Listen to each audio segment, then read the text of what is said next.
swastika has been removed from here. Okay, I will buy it. And this is interesting thing. No, they do wrong. They just gonna break their tool.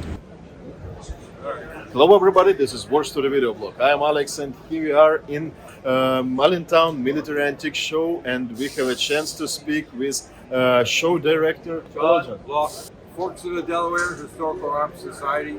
We do 5 shows a year here in Allentown, PA.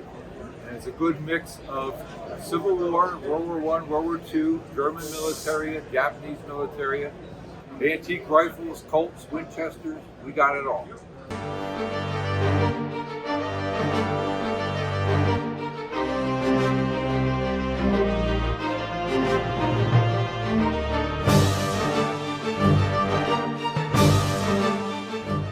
Great, and this is a great show. It's the second day here on the show, and I found a lot of items and a lot of, and most of them great items and great finds.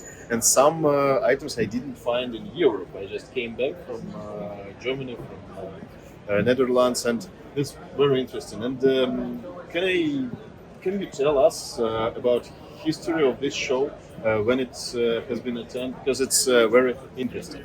Yeah, we started this club in 1960. It originally started as a Civil War only show, and over the years it evolved into military from all wars and all countries, World War I, a lot of World War II, a lot of US World War II, German and Japanese military, and a lot of Colts and flintlocks, American Western items, and a lot of military gear. So we kind of cover it all. And we do our best to keep out the flea market stuff like pocketbooks and sausages and all those things. Strictly arms and military. All items shown here, it's not just a propaganda, it's war souvenirs that American veterans brought back to the United States after the war, after the battle. And this show can show a lot of items. Yes. Well, as they say that the British fought World War II for their survival, the French fought World War II for their honor, and the Americans fought World War II for the souvenirs. Yeah, exactly. And I would like to film video here for subscribers of War Story Military Antiques YouTube channel, and can I walk around? And, you can. Okay, thank you very much, I appreciate that. All right. And here we can see a really huge collection of P08. It's a Luger pistol, and it's really cool. And you can see here a lot of stamps. It's really great collection. One table and 1, 2, 3, 4, 5, 6, 7, 8, 9, 10, 11, many of them.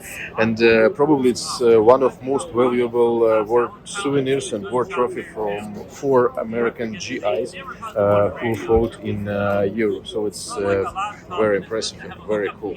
I like edged weapon, but when I see it, I just can't stand still. You know what I mean? It's really cool. Look at that piece. This is a special drum for Luger pistol for P08. The price, pay attention, $1,195. So it's very rare thing and very valuable. And I see it all original, and also pay attention on original bluing, so it's really nice. And this one is a Railway Eagle, and this is in really good condition, aluminum one and solid aluminum, and probably it's an issue to also, probably it never been on a truck. So this one is very interesting, and also it was very valuable war trophy and war souvenirs like helmets, because it looks impressive, and now probably somebody can tell that, oh, it's too much swastika here, you have covered it, but that time GIs and all veterans really want to own this stuff just for bring it home and show what enemy they fought against. So this one is in really good condition, but it is really expensive also. We can see here price 4,750, but anyway, it looks brand new, and all screws still here, and it's all aluminum, and you can see how big is it compared with my hand. Table of German helmets, full. We can see it's here in stacks, and some of them in nice condition, some of them in great condition, some of them is used, but we can see different models, different countries also. For example, this one is US one liner. Here we can see M35 with a good decal. I have to have a look this one after filming, when I finish the film, because it looks nice. It cost 1,200 M35 SD single decal. Sorry, and we can see some parts of liner here, and this one has been produced by SE, I guess 60 or 62, 60. Yeah, it's really really small one, and we can put it back, and looks how small is it, because it's like Hitler used size. But anyway, we can see different styles of helmets. For example, this one is Japanese one, and this one also, and here we can see Luftschutz. Luftschutz with correct decal, with in a paint, and this one is also interesting, but it's not a combat helmet. You can see them a lot in great condition and awesome condition, just because of they was in depot all war and never been used. But this one is good one, and one more we can see here downstairs. So much more helmets here, and in the end of the display we can see Vitrage helmets, Vitrage camo, First World War period helmets, M16, and this one is interesting one. It's reissued, big size, because we can't see step here. For example, you can see on this helmet small step, all sizes less than 66 have it, because these horns made for to wear this special armor, so it should be the same, and if helmet smaller, it should have this small step. Now you can tell people what size is this, just with a picture. So this is First World War period helmet, reissued by Wehrmacht. Has not enough helmets for army, and they reissued it and put decals here, and most of them double decals, and like this one. So that's why this one is interesting. Here's souvenir of France. Look at that. That's why these items called were souvenirs, because veterans called it souvenirs. It's like a part of United States culture. It was a really nice display, and thanks guys for showing. If you agree, press like and comment this video. I hope they also see it, because many dealers also watching videos and like a grenade launcher.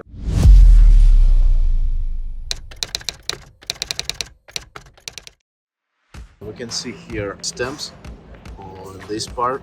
GRB 39, year of produced is 1940, and the same numbers, what is very interesting and valuable.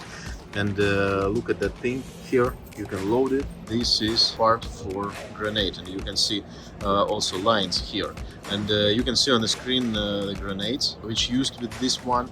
The same grenades the Germans used, like a hand grenades, and for a special launcher that fixed on the rifle, on the K98 rifle, and it was really hard weapon, and one handle here, and also I want to show you how it operates.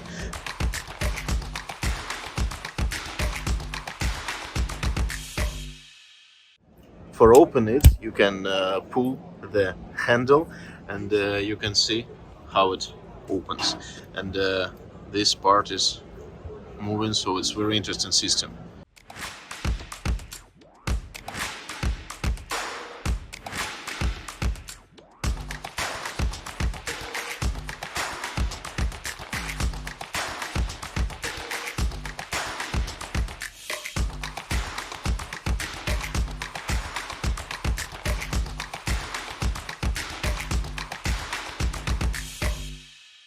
And many examples of this weapon.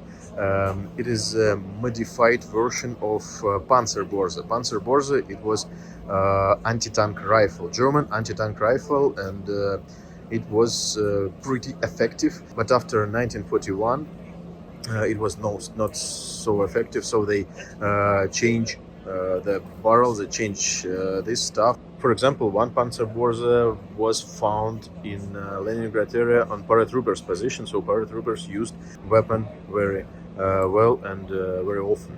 So here we can see really nice example, because this original blue-in and original strap also here, and this one is really nice, and all stamps also here, and it's really nice. And look at that, this is a sight.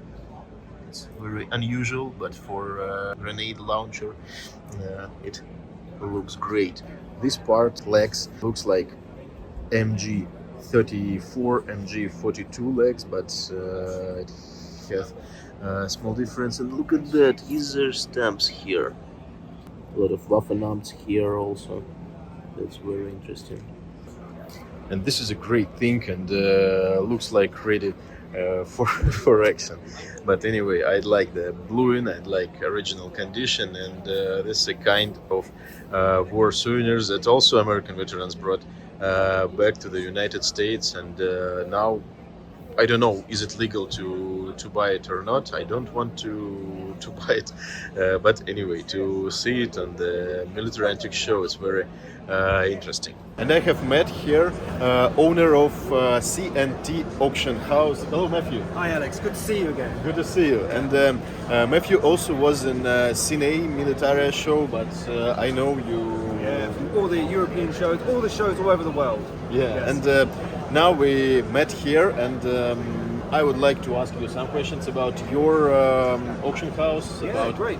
next auctions, and how it was, because last interview was a couple of years ago. Yeah, a couple of years ago in Germany. Yes, Germany, in Kassel. Kassel, yes. So how is your auction? And Auction is very, very good. Yes, obviously we all had COVID, which was a problem, but for the auctions, they were really, really strong, and things was very, very good. We're delighted now that we're opening up in an office here in the USA. So for consignments here that are coming out from the USA, so which is why we're here now in Allentown. So yeah, great. good. And did you find something here on this show? We found some super things here. Some things unfortunately already back at our office, but we have also got a few pieces that we've got here on display, which will be coming up in our auction in July, which again have been consigned from consigners here in the USA. Great. And what time will be in the next auction? When? The next auction is in July, so it's the 27th and 28th of July. And that'll be an auction. All auctions are held in the UK, but each lot that's held here in America will be clearly marked, so you can see that this is a lot that's here in America, and once it's finished, it'll be shipped directly here from the USA. Interesting, and probably we can make a collaboration. Great, sounds good. Between our website. So Yeah, excellent, sounds good. And could you show something from your display here in Sure. Allentown show? Yeah, of course. So, got a few pieces here. Lean over and let's open this up. I know you like your edge weapons, Alex, so Yeah. pull these out. So we've got a couple of nice untouched SA daggers. Start with this one. So you know exactly what it is. Nice, good. Almost still a little bit of percentage of the blacking in the motto. And it should be medical one, Yeah. Escalab. Yeah. So nice maker, Yeah. good. Nice lot of cross graining on the blade. If you can see that. Yeah. And this is a sign of Escalab, this lacquer on the handle. Yeah. Yeah. So typical of that maker. Yeah. But what's nice with this one as well, Cool. is we have the scabbard with the two-piece hanging strap, but nice leather covering to the scabbard, which is really nice. And again, clearly all untouched Yeah. condition. Great. And I guess it's like, it looks like part of triple. Triple hanger, yeah. Yeah. Yeah. Cool, very interesting. Yeah, sometimes we see them, and sometimes veterans made it, sometimes SA members. Exactly. I think did this one probably an SA member, I think. Yeah, Yeah. yeah. Yeah. It's correct leather. Yeah. That's great. Really nice one. Another one we got here. It's just a good, honest example, again with this little short hanger. But these are now getting really hard to find, you know. Nice, good, honest German daggers. Really sought after by collectors at the moment. So. And sometimes collectors collect these items one by one with makers, because it's very interesting. And this maker really is. Oh wow! Famous one. Yeah, good maker. Yes. The collecting of SA daggers by makers now is really popular. Yes. Same way with people buying the German Combat Awards. It's the same scenario. People collecting just makers, etc. So. It's a nice one with good feet, and it looks like it's never been apart. No. Typical as it's been brought back by the veteran. Yeah, really nice. Did you find it here in the United States? This was consigned here in the United States. Yeah. All these things we have here have all been consigned here in the United States. Yeah. And what about this? So these three are things? English pieces. Yeah. So I'll show you these. These are what's called a shoulder belt plate. And this one looks Scottish, yeah? No, this is it's for the English. Coldstream Guards. So this is the, pull these two out, show these two. This one is Scottish. So what we have here, they're called shoulder belt plates. And this one is for the Coldstream Guards. And this one is for the Argyll and Sutherland Highlanders. These are sort of 1850s, 1860s period, worn during the sort of Crimean War period as well. So. And you can see they're worn on a cross belt. So they're worn like this on a cross belt for an officer. So you have the cross belt comes down and they're worn like this. That's interesting pieces. And how much are they, for example? Anywhere from £500 to a few £1,000, depending on the regiment, makes them rarer. And often the regiments made little changes to them over periods, so you can get earlier ones with different type mottos or battle honours as the sort of regiment continued. And how often did things matches with insignia on the Scottish dirks? Is it possible to find? It does. Yes, often you find that they will match. So you have the dirk belt, cross belt plate, and then the regimental Scottish dirk. Yeah, that's very interesting, because I'd like to make display more nice with stuff related to each other. And they're perfect. Yeah, that's you have very the cross belt plate, the waist belt plate, and then the regimental dirk. Yeah. Thank you for sharing. You're welcome. What is that? This The paper? Yeah. So this is for the Reichsluftschützbund, so the German RLB or Luftschutz, and this is for a female, and this is the emblem from the chiffon, the side cap. Yeah, also interesting. It's like document of ages. A document of sort of thanking her for her time in the Luftschutz. Yeah. And Matthew, you told you have some boxes with stuff, and let's see. Great. You're more than welcome to come to our US storage centre, and we can go through and you can see the boxes of items that we've picked up recently. Oh, great. And hopefully we'll have even more. We're going to see even more clients from this show now. Once we leave, we're going to go see more clients, and hopefully we'll get some more items to show you guys. And probably we will film kind of unpacking. Great, by all means. Okay, thank you for showing your stuff. I look forward to seeing you again. Yeah, thank you. See you soon. See you soon. A lot of medals, awards and badges we can see here on display. And tomorrow I will ask owner of this table, David Wyatt, give us interview and explain and tell us about some items from his display. But we can see it's very interesting, and a lot of pieces we can see here in great condition. For example, this frozen meat, this Eastern front medal in mint condition. In mint condition, it costs $200, but you can't find better one. You can find same one probably, but not better. Here also you can see space between boxes. That is why I bought some items from here, and tomorrow I will show you more pieces. For example, these two badges cost more than 11,000 bucks because it's really rare and valuable things. This is a pilot absorber. And the original pilot absorber by Luger. So next video will be with these badges.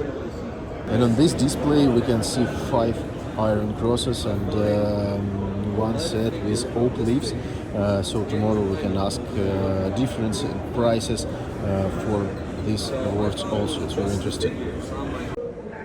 On this display we can see a lot of iron crosses, first class, second class, clasp, special clasp for first class. It's like a double awarded during the Second War. This small Kriegs flag and bunch of stuff. Oh, this one looks minty, probably I have to see it closer. Yeah, I have to see it closer, definitely. This is also iron crosses, but First World War. You can see difference with the ribbon, because Second World War is red, white, and black, and white and black is the First War. So a lot of documents and stuff like that, and all these items also brought back by veterans, American GIs. It's very interesting. And one more display, really good display. We can see here couple railway dagger. We can see here one NSKK dagger, chained one with really nice aluminum eagle. One more postal protection dagger with correct stuff, with correct chain, with correct clip. 2 Navy daggers, Navy officers daggers, model 1938. One SS dagger we can see here, and one NSKK early one. This one, it's like a field upgrade. When in 1936 NSKK has been created, they have known a lot of daggers, and some SA daggers has been converted to NSKK, because only one difference between NSKK and SA, it's color of scabbard. Here we can see early one SA dagger with original lacquer on the scabbard, and 2 models of Luftwaffe.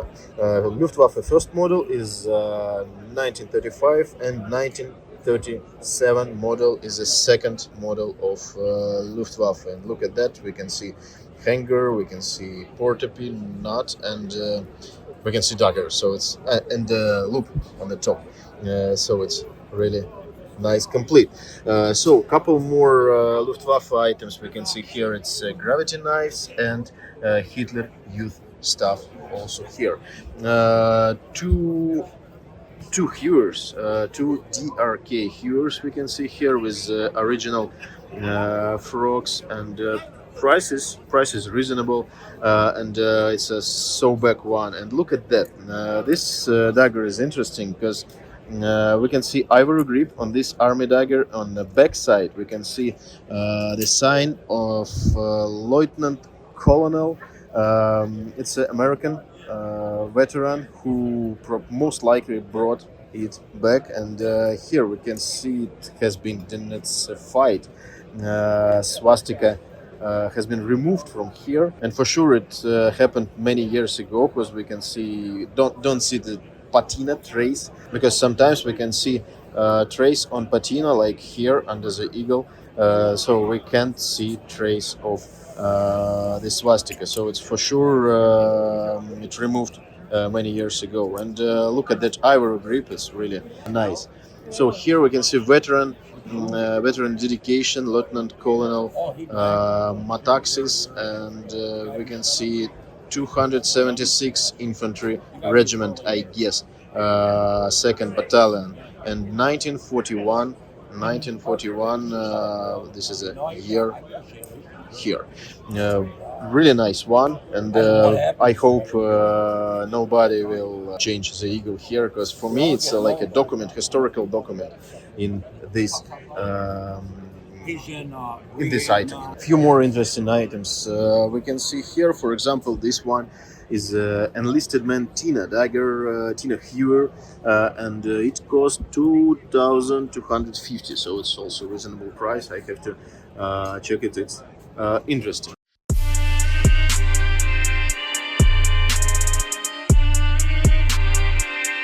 This one is interesting. It's a 1920 rework. This is You'll find Lugers with that chamber date. They were taken and refurbished and issued to the police departments. Yeah, exactly. Supposedly. And sometimes on artillery positions in Eastern Front, you can find these butchers, this First World War model. They used them.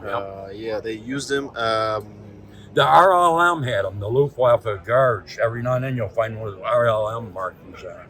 Yeah, exactly. So this one is also interesting and with really good condition of scabbard. Arsenal redone. But if you see blue on the blade, you can say for sure that it's refurbished. Actually, this one produced in 1917, and probably during First World War it was an issue. So this one is a really interesting one, and probably I will buy it. What is the best price for this one? That's it, $225. That's a real fair price. Okay, I will buy it. More stuff here. From this table I bought few items, and here we can see two DRK daggers. It's officers, and we can see here difference between medical and social dienst service. And here we can see some more things. For example, this belt buckle for officer's belt. It's in really nice condition. I have to ask the price for it. I'd like to use it for make display more informative.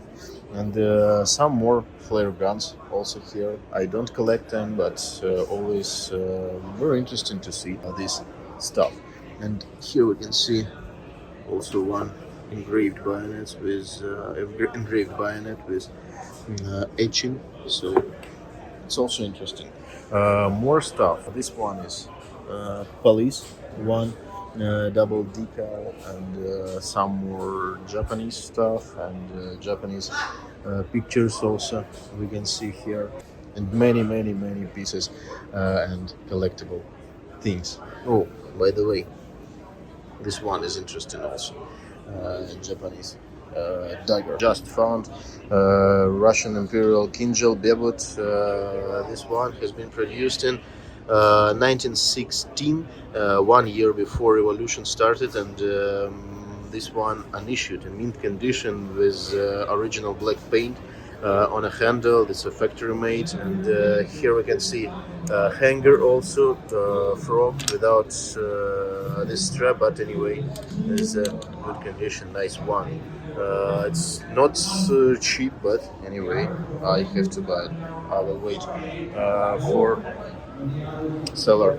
Look at that rare book, Daggers of the Third Reich, German, 1933, 1945, Andrew Mallow. And we can see here items.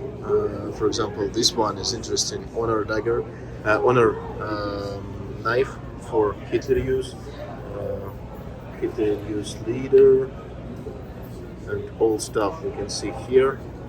And what surprised me, it's a year of copyright. Look at that, 1936, almost right after the war they did it, so it's really cool. It's a historical pieces. Wow, that's cool. Also really nice display, and we can see here 3 fighting knives. One of them I will buy.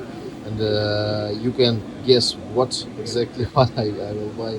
And look at that, this is not just regular flare gun, this is a Kampf pistol that, and we can see one more that pistol here, and we can see difference, it's lines inside. It's not just for signals, also there are a lot of models of like explosive bombs, small bombs for Sturm position. So sometimes in Leningrad area, when I was born and grown up, on paratroopers positions, guys found the Kampf pistol Z like that one. And I will show you in next museum video on my channel the same one in Belgium museum. Look at the target identification cards we can see here. 86 Fighter Squadron North Africa. And this is Ziebel ferry. This is a special ferry that has been produced for Battle for Britain. And look at that, 88mm gun. And this is twin wakes boat. So it's very interesting thing. You can see it on your screens. And this is a display with parts of US Navy Helldiver dive bombing aircraft. And look at that, different parts fixed here on the board, and it's very interesting. It has not been crashed, but anyway. And we can see numbers, and somewhere should be a list. And also here was one more thing. Interesting display, it's aircraft signal cartridges for 1, 2 and 3 stars, and also aircraft engine start cartridges. Interesting display in most, I guess, in most airfields. This stuff could be probably soldiers did it, so it's really nicely done, and all separate details. Wow, that's cool. But this item was here and it's already sold. Oh, sorry, there is no list. We can see here there is a numbers where every part should be. For example, trim should be here. Number 2 is this bell crank. It should be here, and that's very interesting, isn't it? And we have a great display with pictures. And could you tell us about this one? I see Finland Brewster with Soviet fighter plane, and another one with a German officer. Could you tell us about these two items? Yes, this picture here, I was in Finland for a while, city of Uviskala, and in Uviskala they have a Finnish air museum, and they actually pulled this rooster buffalo from the bottom of a lake, and they have it sitting in the museum, and it's because the lake was so cold, the aircraft is pretty much intact, and so that's where I got this print from. Yeah, that's great. And I was in Finland also, so this museum, and it was in Karelia Lake, as I remember. Yeah, that one. Yeah, that's cool. And then we also have this gentleman here who's very popular today. I must have had 50, 60 people asking me about this from Gross Deutschland, Führer headquarters, 2 cuff titles. Yeah, And, that's very interesting, and rare picture, not only picture, because of size. just for display. It took me almost 2 years to get this picture out of an attic where it was stored for the last 40, 50 years. And it was deteriorating to the point where it needed to be saved. So I finally got it from the owner and had it restored. It's the original frame, original print, so I saved it. I saved it from sudden death. Yeah, and how this picture came to the United States? Do you know the story? It came, the person I got it from, his father had a huge collection of World War I, World War II, American and German items. And the father passed away, the son got left with the items, and he's just slowly getting rid of some of the stuff. And I found this there, and like I said, it took me 1.5 years to get it, to be able to buy it, but I did, and had it restored. And it's centerpiece of my collecting room. That's Yeah, why I won't sell it. That's interesting. And I guess American GI brought it back to the United States, yeah? Yes, and that's how I got started. My father was in Europe and the Pacific with Patton's Third Army in Europe, and he brought back swords and bayonets and helmets. And when I was a kid, all that stuff was up in the attic, and he really didn't want it. It was getting thrown around. My mother was going to throw it out in the garbage can, and I was about 10 or 11. I said, no, I like that stuff, and I'm keeping it. So ever since then, I've been buying more and more. Now I have a house full of it. That's great.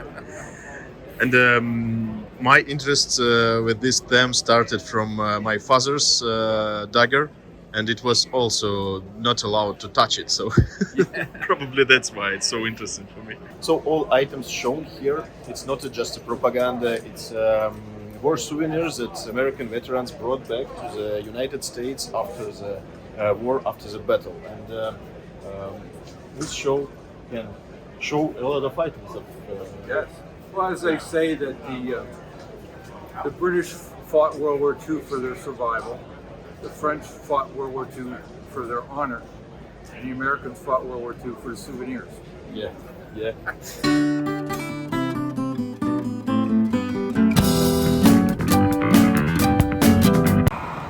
And now, ladies and gentlemen, we are on the side of this road, road number 78 from Pennsylvania to New Jersey, and I have a problem with the tire because there are a lot of holes on the road, and one of them flat my tire. We can see this, and I opened 4 screws, and the last one broke this made in China tool. So this car is a German car, but tool is Chinese stuff. So that's why I am still here. But anyway, we are waiting for road assistance, and it's interesting experience. It's like I tried so hard and got so far, but in the end it doesn't even matter.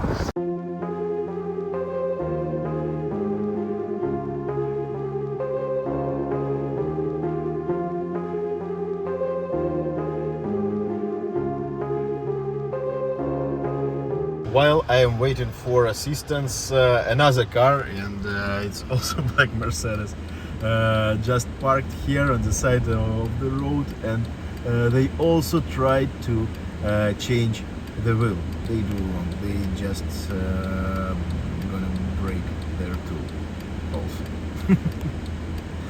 Don't step on it. But anyway, this kind of stuff happens, and it's okay because it's much better to stay on the side of the road with flat tire but with a trunk full of great stuff than just run through the highway with empty trunk, you know what I mean?